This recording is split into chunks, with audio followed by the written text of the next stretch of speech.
Hi guys, and welcome back to my channel. I am Shante. I wanted to share with you guys some ideas that you can start to work from home doing, and I've only shared a few with you so far, and so I wanted to get into the next one. So the one that I'm going to talk to you guys about today is becoming a blog assistant for people who write blogs. And in particular, I'm going to be talking about people who use WordPress because that's the system that I'm familiar with.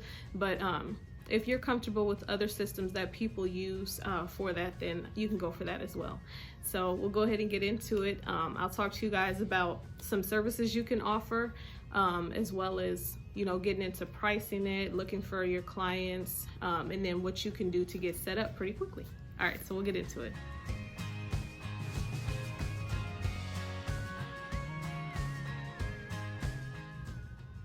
Okay, so the first part that we're going to get into is some services that you can offer as being a blog assistant for somebody. So people who write blogs, they want to be pretty consistent with that, and some people put them out multiple times a week or maybe once a week, once a month, it doesn't matter, but they still want to try to be consistent, but the other obligations that they have don't allow them to always be that way. So these are just some of the things that you can do to take those tasks off their plate and make it easier for them. You could offer to literally just write the blog post and then you just kind of email it to them and they take it from there. But to be like a full-on assistant, I'm going to talk to you about some other services. So an important thing is the title. Titles are important to get people's attention, and as far as if they have specific keywords that people are looking for.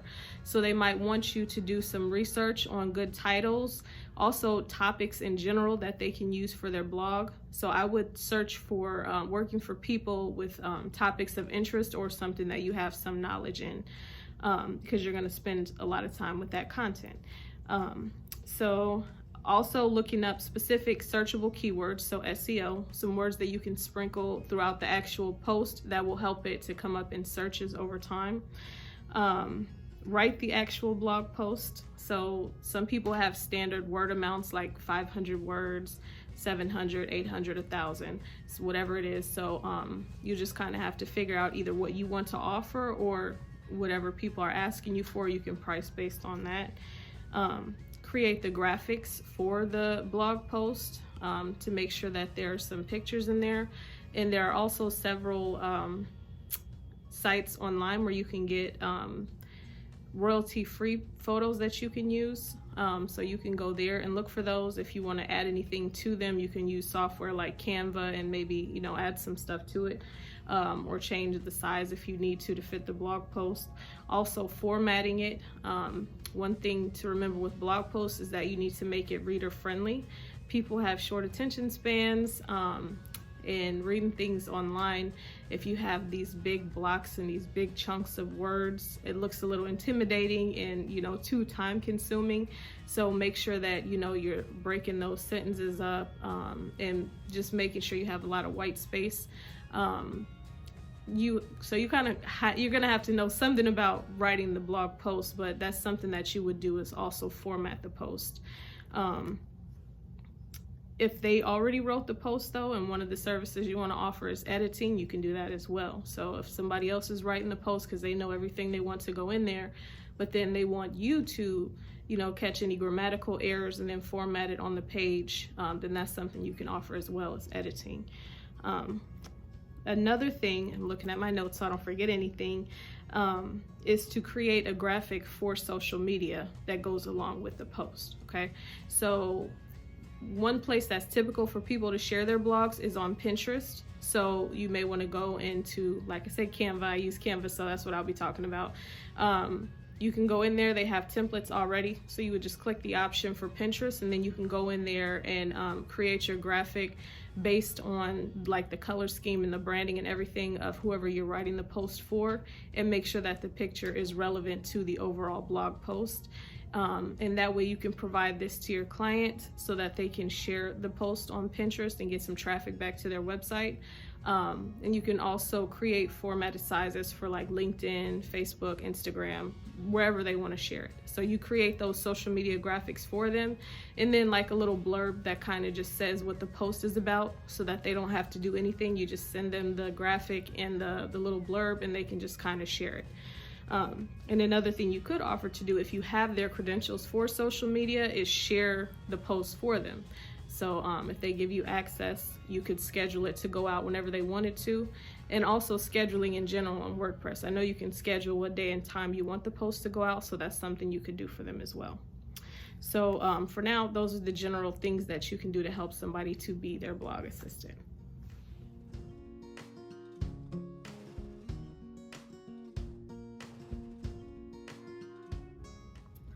Okay, so we talked a little bit about what services you can offer as a blog assistant.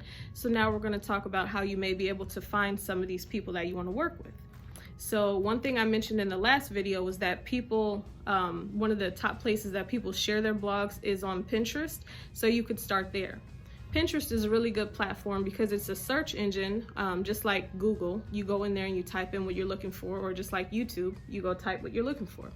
So if you know that you want to work with a particular person or a particular industry, whether it's like the wedding industry, fitness, working from home, it doesn't matter, whatever it is, use that search engine, go into Pinterest and look for ideas in that particular industry, and then kind of click on some of those pins that come up, because usually those pins are connected to the person's website, and you can go back to their site and see, you know, how their blog is set up, see how many posts they have, if it's consistent, and kind of gauge whether or not if they might need the help. And even if it doesn't look like they do, but you're really interested in it, go ahead and reach out to them. You know, they may be in need of some help. You know, they might like the idea of having somebody take that off their plate.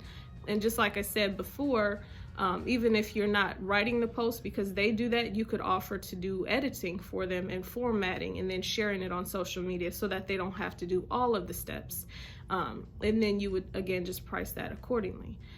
So one way is to go to Pinterest and, you know, find some industries that you're interested in and go to those particular blog posts, visit the website, see if it's for you. Another idea is to use other social media platforms.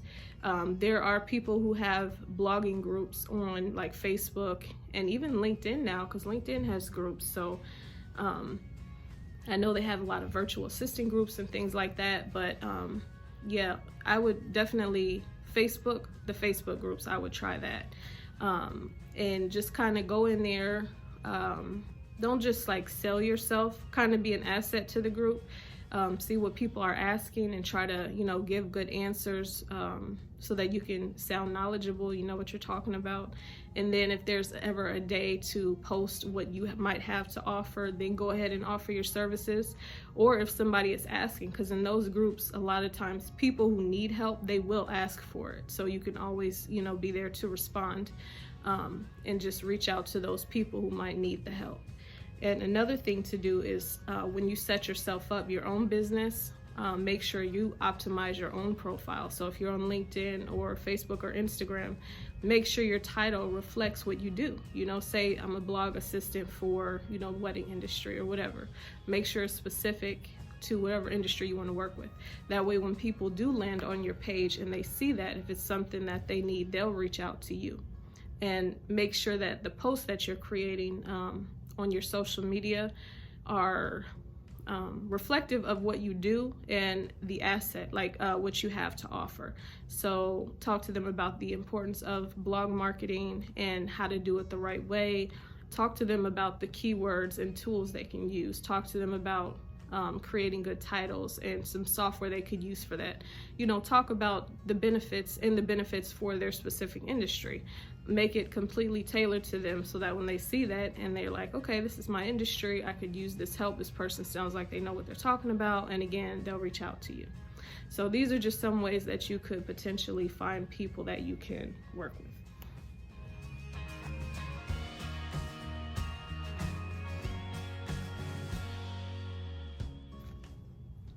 Okay, so when it comes to the pricing, I'm not going to really throw out any numbers that I'm going to tell you to offer, but I know that there are people who do this type of work. Like I said, even just writing the blog posts themselves. Personally, I have charged $50, $75 for a blog post. And when I was starting out, way less than that, so I'm not even going to say what it was. But Don't undercut yourself. You know, if you are a good writer and you know what you're talking about and you know how to do this, then price it accordingly. But I will talk about two different ways you can charge. One of them, you could charge by the hour. If you know about how long it'll take you to do, you know, everything, whether it's writing the post or doing other things like the editing or creating the graphics, formatting, all that stuff, you can charge by the hour. But if you don't want to do that, you could just give a straight, you know, package price. Like I said, if you're just writing the post, you could charge for that. If you're going to do the post plus other things, then, you know, throw those things in there and charge a little bit higher. I know that you could comfortably make a couple $100s per client, and maybe even more than that, depending on how many blogs they need you to do. So just keep an open mind, and like I said, don't undercut yourself, because it takes time to research the post and write it and go back and edit your own work, you know, go out and create those graphics. So just price accordingly based on your skill level, and be honest with yourself.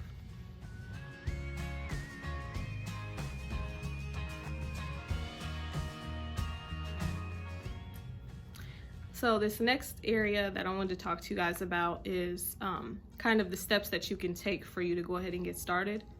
So obviously the first thing I would say is to set up your own website. And even if you don't set up a full-on website, at least I would say set up your own blog, because if you're just starting out and you don't have any, you know, type of testimonials or reviews from anybody, you can still use your own writing in your own blog as an example to give somebody about, you know, how you write. They can kind of look at that and see how well you do. Another thing, if you don't have a blog, is to maybe create some writing samples.